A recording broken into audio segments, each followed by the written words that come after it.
this is where the kids come in from the elementary school.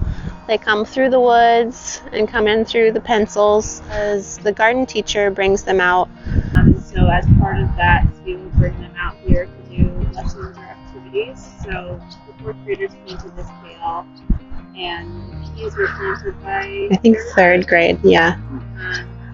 So things like that, and they'll learn like how to measure, how to use a measuring tape by planting kale, things like that. So in the summer, it's just with their parents, or the Boys and Girls Club comes out, and there's also some pre-K kids that come out. Oh, and the Scouts, the Cub Scouts. They just came out earlier this week and harvested garlic with us that they had planted in November. That's a big theme that we try to have, is that they get to follow a crop. And we do big plantings, like the goal is to have hundreds of pounds of broccoli at one time, hundreds of pounds of cauliflower, so they can process it and freeze it. Here before, we have all of this kale because we do kale chips every week. There's Kale Chip Friday. Instead of like a pizza Friday or something, the kale is like the special thing that everybody gets excited about. We've tried to leave some space open so that the kids can walk. Like we left a whole bed empty right here so that they could pick their peas.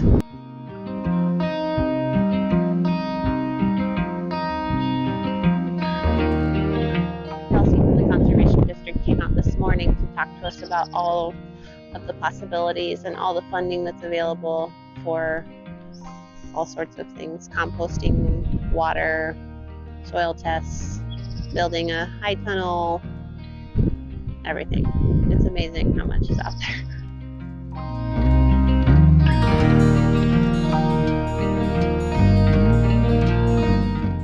For prepping, we use tarps, which is pretty common now in organic farming.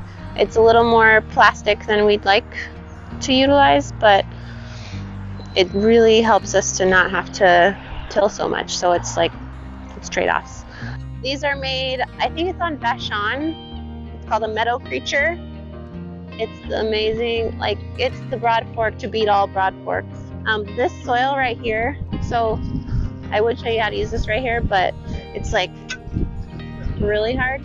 So we learned using the tarps, we should not uncover and let it dry and then try to do anything with it. So we're now trying to keep it covered, which is also good for weeds.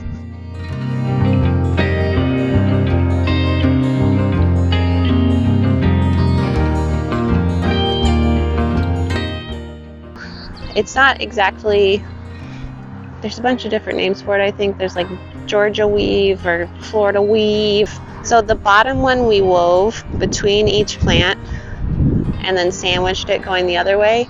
And then above that, we just went straight.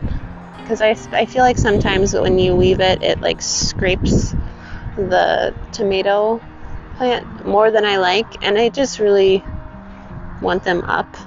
And we don't have problems with them falling this direction really. So now we're just sandwiching them as they grow, and we'll add strings as they grow.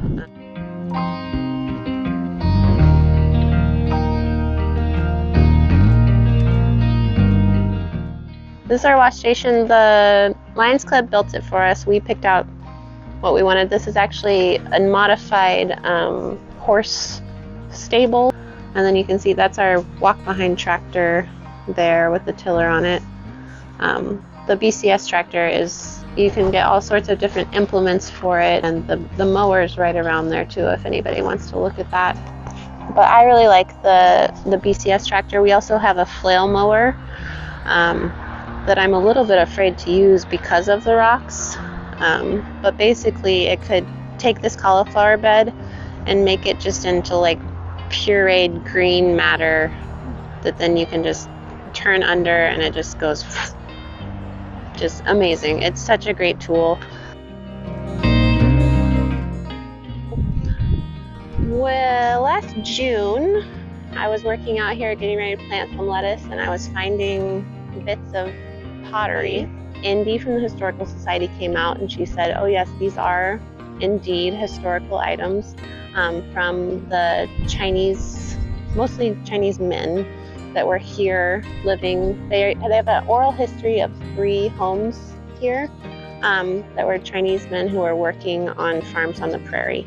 We are working on getting an archaeologist if anybody knows one. They want to do a sifting project where they're sifting like the top 12 inches of all of that area over there that's dug up. So it's going to be a big project.